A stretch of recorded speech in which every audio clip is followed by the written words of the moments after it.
Thank you. How many of you feel more joyful? Yeah, definitely more calm, right? I love doing meditations because it's a simple reminder of how easy it is to just bring ourselves to that state that we want to be in. So today's talk is, as you can see from the slide, glass half full. Glass half full. So I picked this image, this picture, because just looking at this beautiful, loving face just brought me so much joy. Right? How many of you just feel joyful looking at that? Yeah. How many of you have grandchildren that are about that age? Yeah. Or had kids maybe about that age? Or no kids about that age? I am all-inclusive. I am all-inclusive here. Yeah. So we are continuing our kindness theme. That is the theme that we've been using for the month of March. But the reason I chose this particular topic today is because it's also Optimism Month. It is Optimism Month. It's a lot of different things this month. But this one, it's so funny how it just perfectly aligned with, the daily word and, of course, the song. I mean, we could not have a better song than Accentuate the Positive for today's talk. So, you think about it. When we look at, the glass half full, right, that is the classic optimist view. The glass is half full, which means that we see the good, right? An optimist sees the good. No matter what, we see the good. So the glass is half full. But then we have the other side, because there's always two sides. There's actually many sides. But the other side, or the opposite side, is the glass is half empty, right? The glass is half empty. So a pessimist sees what is, left. I only have versus I still have, the optimist, I still have, versus I only have, right? The glass half empty. And, the truth is, there are both sides in life. There are both sides. There are going to be times when we say the glass is half full. I am in divine flow, and it's going to keep getting filled up and filled up. It doesn't matter that it's, only halfway. And then there's going to be times when we look at that glass and we think, oh my goodness, right? I feel like there's holes in the glass. There is constantly, no matter how much I put in, it just keeps coming out and coming out and coming out. And, if we want to really move from, right, actually over here, if we want to move from here, this is now my official pessimistic side. If I want to move from being a pessimist to being an optimist, we do have to walk through that middle part. And it's okay if we just kind of land here for a little bit. And it doesn't have to be, as Dr. Seuss said, the waiting game. I'm just waiting for things to get better. And I'm kind of stuck there. We could just take a neutral perspective to what's going on. It doesn't have to be bad. And we don't have to have a Pollyanna like, oh, it's all good, when we don't believe that either. It could just be this neutral, pragmatic, practical look. How many of you consider yourselves maybe more practical or pragmatic? Yeah, a few, right? I mean, I know many times I'm preaching to the choir, as they say. So there's this idea that, when we're in the middle, right, that's the nowhere land. But the truth is, whether I see things as the glass half full or I see things as the glass half empty, either view can be detrimental if it doesn't cause us to take action, right? So if I'm in the glass is half full, it's all good, but I don't take any action to fill the glass, I don't know, is it gonna? I mean, it might, right? I am a believer, and we'll talk more about that, and if I'm over here like, no matter what I do, nothing works out, right? I'm not taking any action to make it better, so at least if I come over here, I'm in what's called flexible optimism. That's actually a term, flexible optimism. Let me do that. I'm making this up as I go along today. Let's everybody do that. Flexible. Right? And we have to go with the flow sometimes, right? This morning was all about going with the flow. We usually have Chris back there, and we usually have a singer.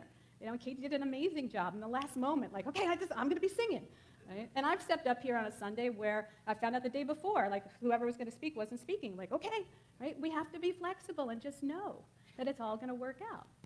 So, on National Optimism Month, I thought this is perfect talk for what, we deal with in the world today.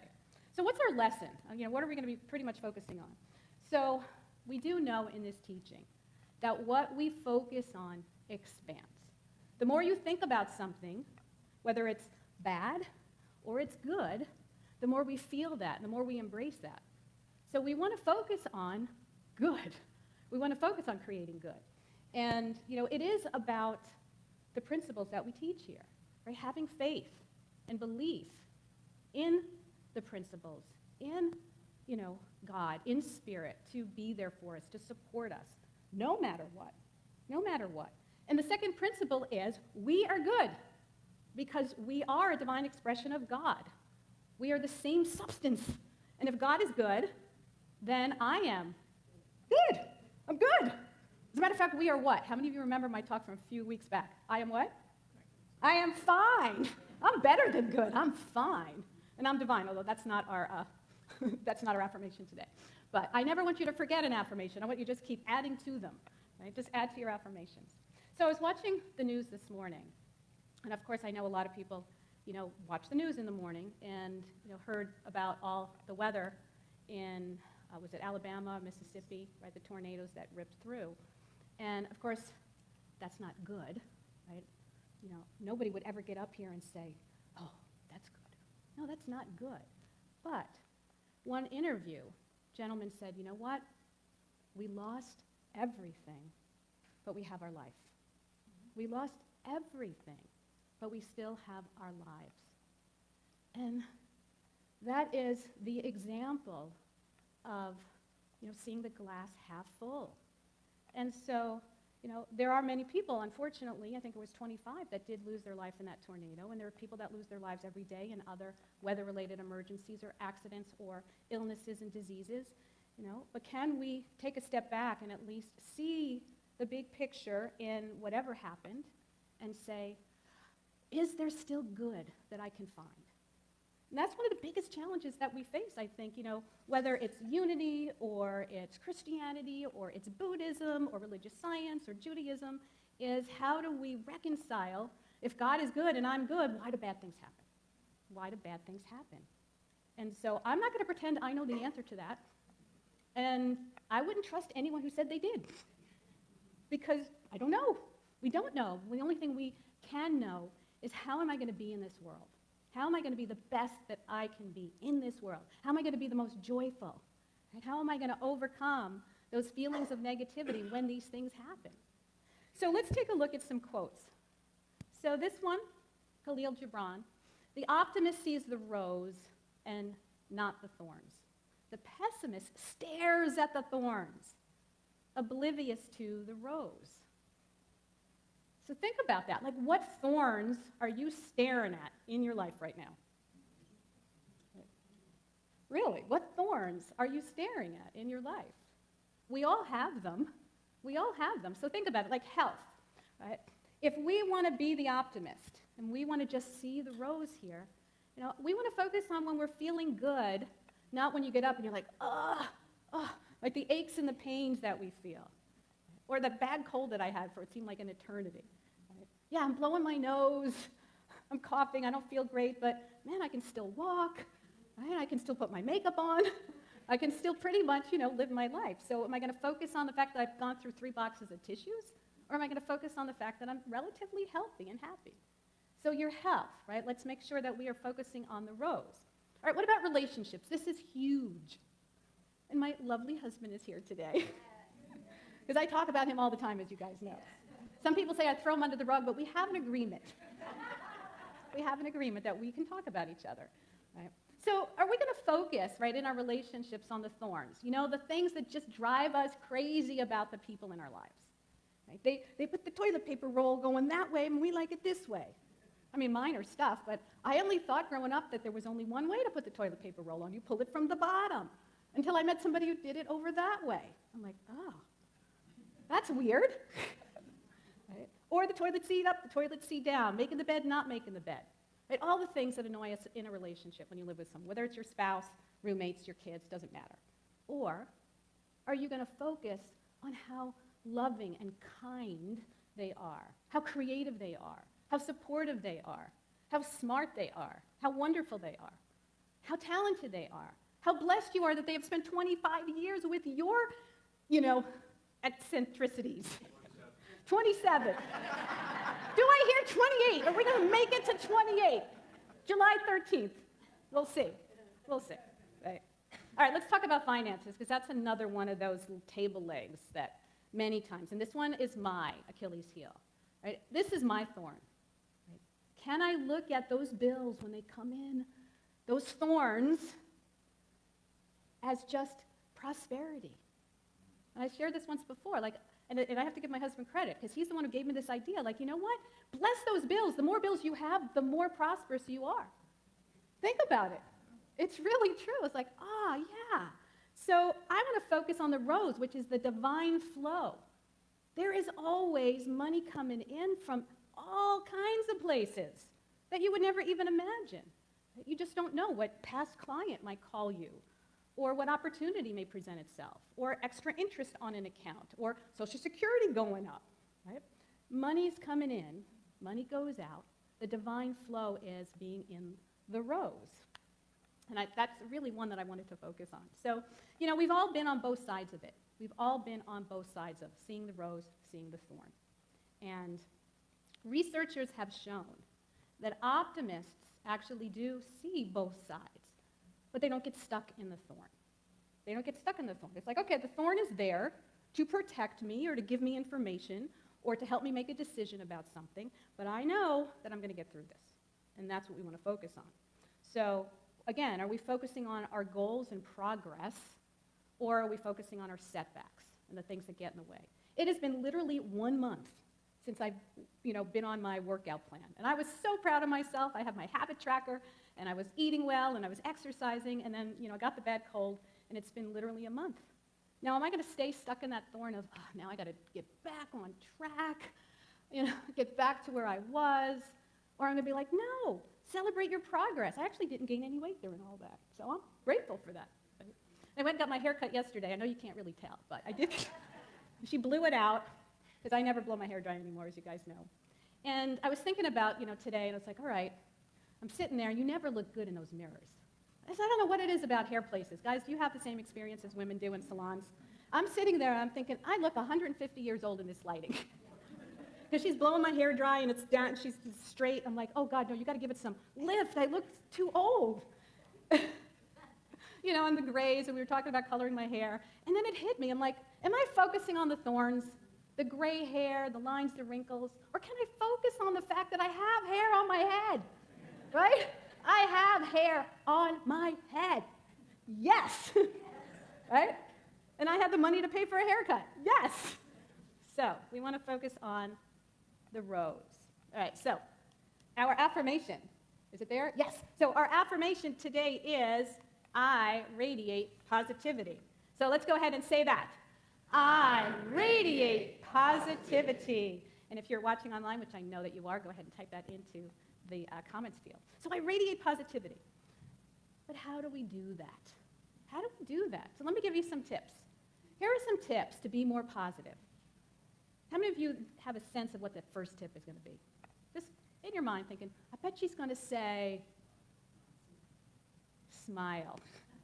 Smile. That's the first, simplest thing that we can do, is just smile. And you will feel more positive. And when we feel more positive, we take more positive action steps. But the other thing, I'm going to give you a few different tips, but the second one is live in gratitude.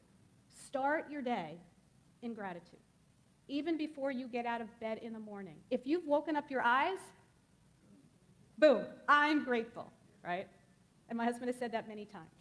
I'm so grateful just to be alive, right? So we're laying there, the alarm went off, you're ugh, snooze. I woke up my eyes, I'm alive, I'm awake, right? So think about, I woke up in a bed. I woke up with a roof over my head. I could go downstairs, open up the refrigerator, and there is food in there. Even if it's not stuff I like, or if I want to eat, there's food. I get to come to this beautiful place on Sundays.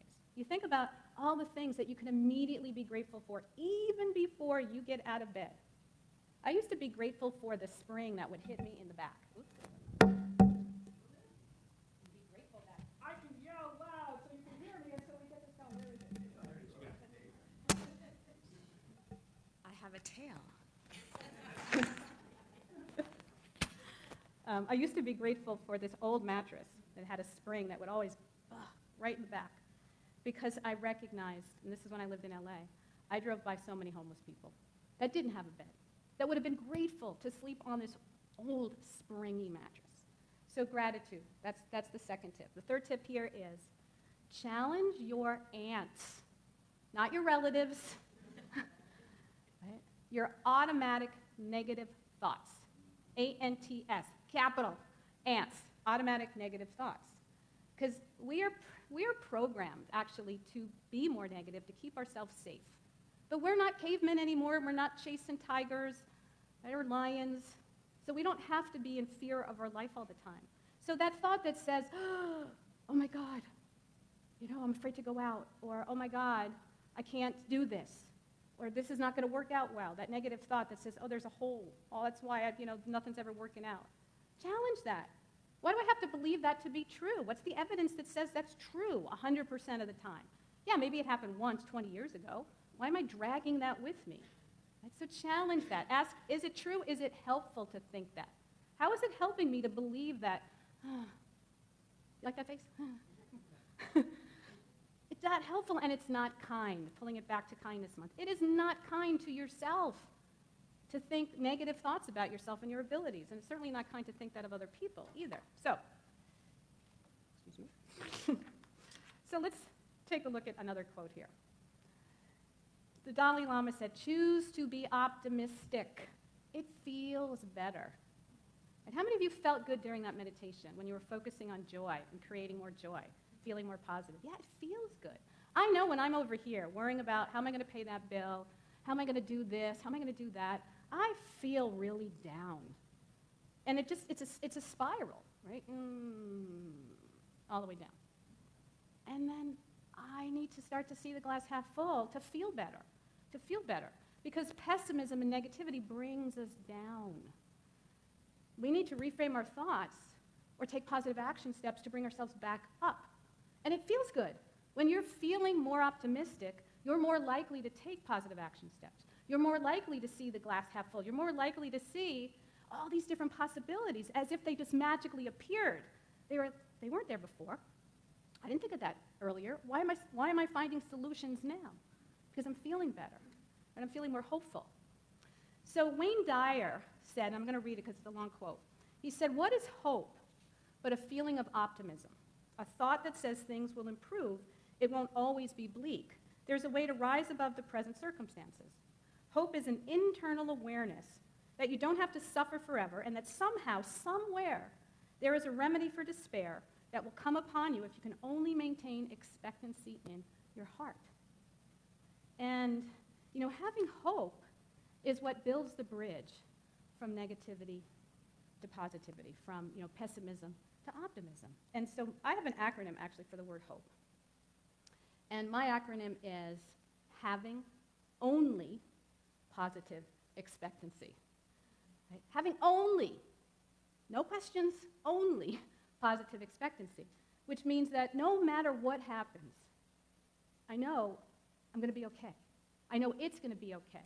And I do believe that even if it's not okay, in my definition of okay, there's something there for me to learn. There's something there for me to grow from. There was an experience that Spirit, universe wanted me to experience. So no matter what, I have a positive expectancy of that. And when we have that belief, that hope, we look forward to what's coming. We look forward to what's next. We embrace what's next. And that's how we want to go through life. So optimists not only feel healthier and happier, they are healthier and happier. They are also better at fighting illness. Think about it. When you're feeling like, okay, I'm going to get through this, I'm going to get better, they do. They do. And they have better relationships. And they actually live longer. They live longer. So live long and prosper. How many of you know that one? Yeah. Guess what? Today is Live Long and Prosper Day. You knew I had to throw in at least one daily holiday, right? I couldn't find candy for that one, though, but there might be some somewhere. So that means we need another affirmation. We're going to do this one twice. So together, I radiate positivity. Again, I radiate positivity. Beautiful. Yeah, we'll do it one more time at the very end. Thanks, Fred. She's like, yes! Like, you know what? Let's do it again. I radiate positivity. Yeah, the more you do it, don't you feel more positive? Absolutely. So let me give you a few more tips. If we're not already feeling it, and you're like, I'm close, I'm kind of over here, I'm not quite over there yet, how can I still be more positive? Well, expressing kindness to each other. Since this is Kindness Month, there's a lot of studies around when we're kind. We feel good. And when we feel good, we feel more positive. And when we feel more positive, we feel more optimistic. So be kind. Be kind to yourself, be kind to others. Spent the beginning part of this month talking about that. Now, also be compassionate. Be compassionate. Be empathetic. Believe it or not, that also helps us be more positive. Because then we're not in sympathy with people, feeling bad for them.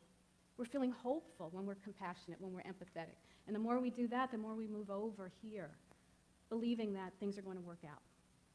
And then the last one, not the final tip, but for today, center yourself in spirit. If you want to be more positive, align yourself with who you already are, which is the divine expression of God. Right? Spirit is within you. Spirit is good. You are good. Align yourself with that. Remember that. And you will feel more positive, and you will be more optimistic. So I think this is my final quote today, which is Emerson. Write it on your heart that today will be the best day of the year. Wow. Can you imagine if every day you woke up, right, every day you woke up saying that? That would mean every day is better than the day before. SpongeBob. Right, so if today and every day is the best day of the year, then the best is literally yet to come. The best is yet to come, and it only gets better and better and better and better and better and better and better. I would much rather have that belief than it's just downhill from here. Right? Do you remember way back, I think there's a few of us younger than this in here, but when you would turn 50, you got those cards that you were over the hill at 50, and it was all downhill from there. Well, most of us in this room are way over that hill. And I'm going to say it is not over. It is never going to be over. I don't care how many hills we have to climb. But as Dr. Herbert says, right, you go to the next one and the next one and the next one, and the view is even better and better and better and better. Right? I decided when I turned 60 that 60 was the new 30, and that meant I had my whole life in front of me. I had my whole life in front of me to do whatever I wanted to do and be a better version of myself than I was in my 20s. I was pretty good in my 20s. But I feel so much more of myself and my highest self at 60, almost 5. And it's going to be even better at 66 and 7 and 8 and 9 and 90. I know, some of you are almost that or beyond that. I'm going to live to 120. And I want you all here to celebrate with me. Right. So, how can you live from a more heart-centered place every day? How can you live with more joy every day? How can you make sure that what you felt in the meditation this morning, hopefully you felt more joy in your meditation, how can you feel that in every moment, being more optimistic and being more positive? And so what do you need to do, be, or have to do that? And that's the charge I want to leave you with. And we're going to say our final affirmation 4 times now. So, I radiate positivity. Now, say it like you are really radiating positivity. I radiate positivity. Bringing it up. I radiate positivity. And one more so they hear it all the way in LA. I radiate positivity. Should have said on Mars, but thank you, everyone. Namaste.